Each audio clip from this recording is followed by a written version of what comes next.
नेपाल में भड़की हिंसा और तख्ता पलट के पीछे किसका हाथ है? चीन की खामोशी के क्या मायने हैं? ओली चीन के भरोसेमंद रहे हैं, लेकिन तख्ता पलट के बावजूद चीन ना तो वहां पर शांति बहाली की अपील कर रहा है, ना ही उथल पुथल पर खेद जता रहा है। चीनी खेल, नेपाल में लोकतंत्र फेल। देखिए हमारी खास रिपोर्ट।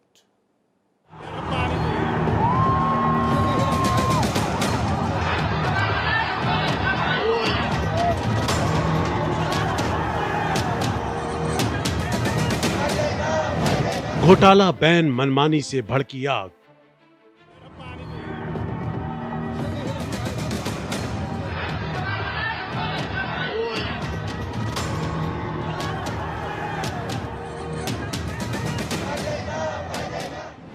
युवाओं की ज्वालामुखी में नेपाल खाक।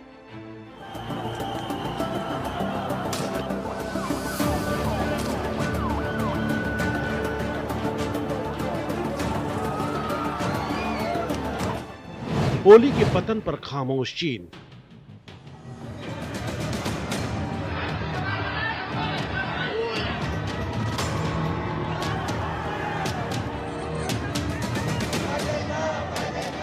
नेपाल को किसने जलाया?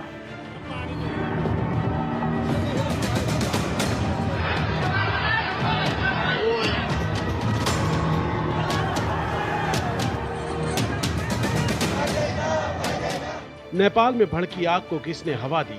नेपाल में तख्ता पलट के पीछे कौन है मास्टरमाइंड? सेना ने कमान संभाली, लेकिन क्या नेपाल में संकट खत्म हो गया है या अभी आफत बाकी है? नेपाल में मचे जबरदस्त उथल पुथल के बीच चीन की खामोशी बहुत कुछ कह रही है। कुछ ही दिनों पहले बीजिंग में जिस केपी शर्मा ओली का शानदार तरीके से वेलकम किया गया था, ओली ने भारत पर निर्भरता कम करने के लिए चीन के साथ एक ट्रांजिट ट्रीटी पर साइन किए थे। तिब्बत के जरिए चीन नेपाल रेलवे प्रोजेक्ट का समर्थन किया। ओली की हालिया चीन यात्रा की स्वदेश में कड़ी आलोचना हुई, क्योंकि उन्होंने जापान, जो नेपाल का एक बड़ा समर्थक और मददगार था, की आपत्तियों के बावजूद वैलेंटाइन डे परेड में भाग लिया। तियानजिन में एससीओ शिखर सम्मेलन और द्वितीय विश्व युद्ध में जापान पर चीन की जीत की 80वीं वर्षगांठ के उपलक्ष्य में आयोजित चीनी सैन्य परेड में भाग लेने के लिए चीन की ओली की हाई प्रोफाइल यात्रा के कुछ दिनों बाद ही उनका पतन हो गया।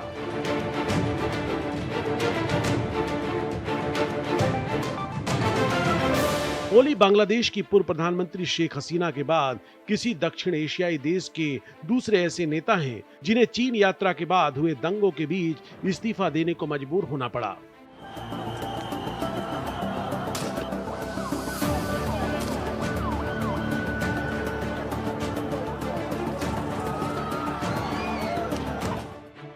बीजिंग समर्थक नेता माने जाने वाले ओली का अपमानजनक इस्तीफा श्रीलंका में राजपक्षे परिवार के शासन के पतन की याद दिलाता है।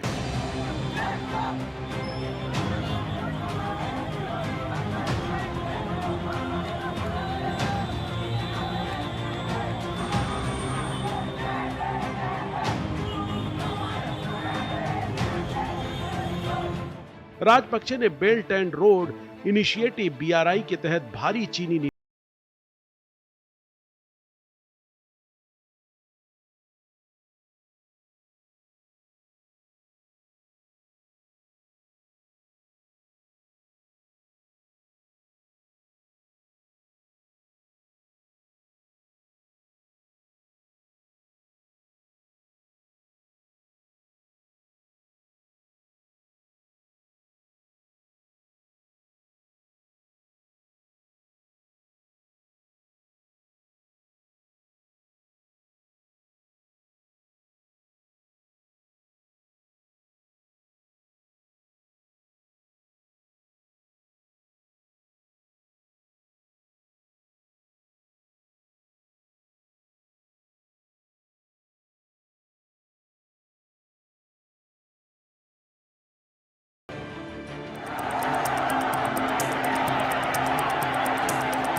चीन की विस्तारवादी नीति का ये हिस्सा है।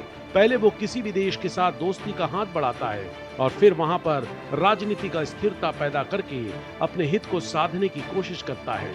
यही वजह है कि नेपाल को आग में झोंक कर चीन तमाशा देख रहा है।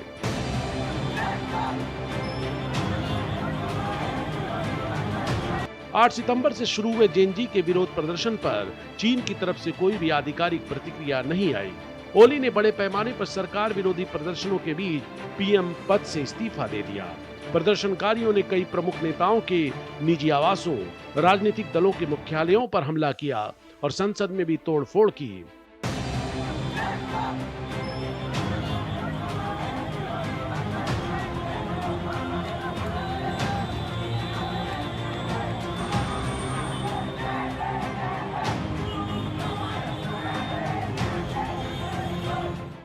प्रदर्शनकारियों के खिलाफ पुलिस कार्रवाई में दर्जनों लोगों की मौत हो गई।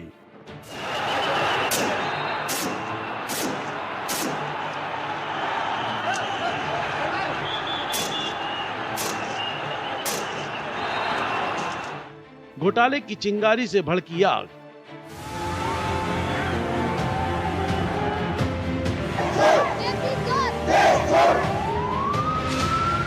माउंट एवरेस्ट वाला देश नेपाल अचानक ज्वालामुखी की तरह क्यों भभक उठा? क्या ये महज सोशल मीडिया पर बैन का नतीजा था या इसके पीछे लोगों का सालों से बढ़ रहा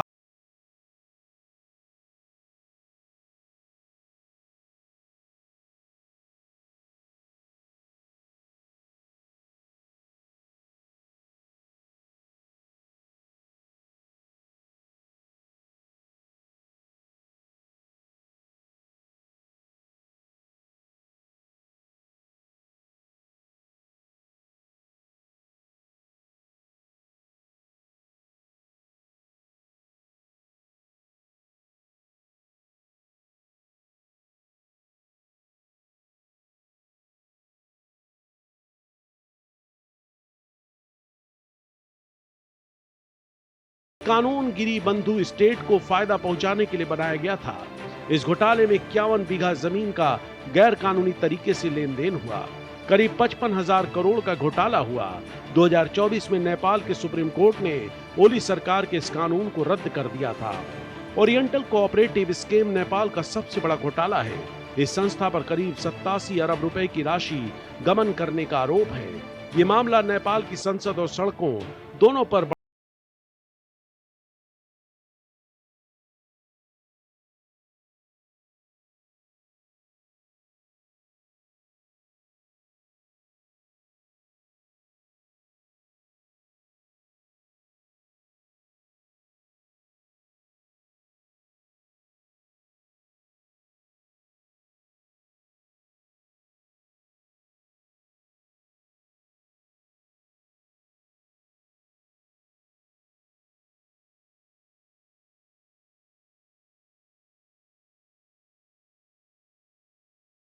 सत्ता परिवर्तन हो गया।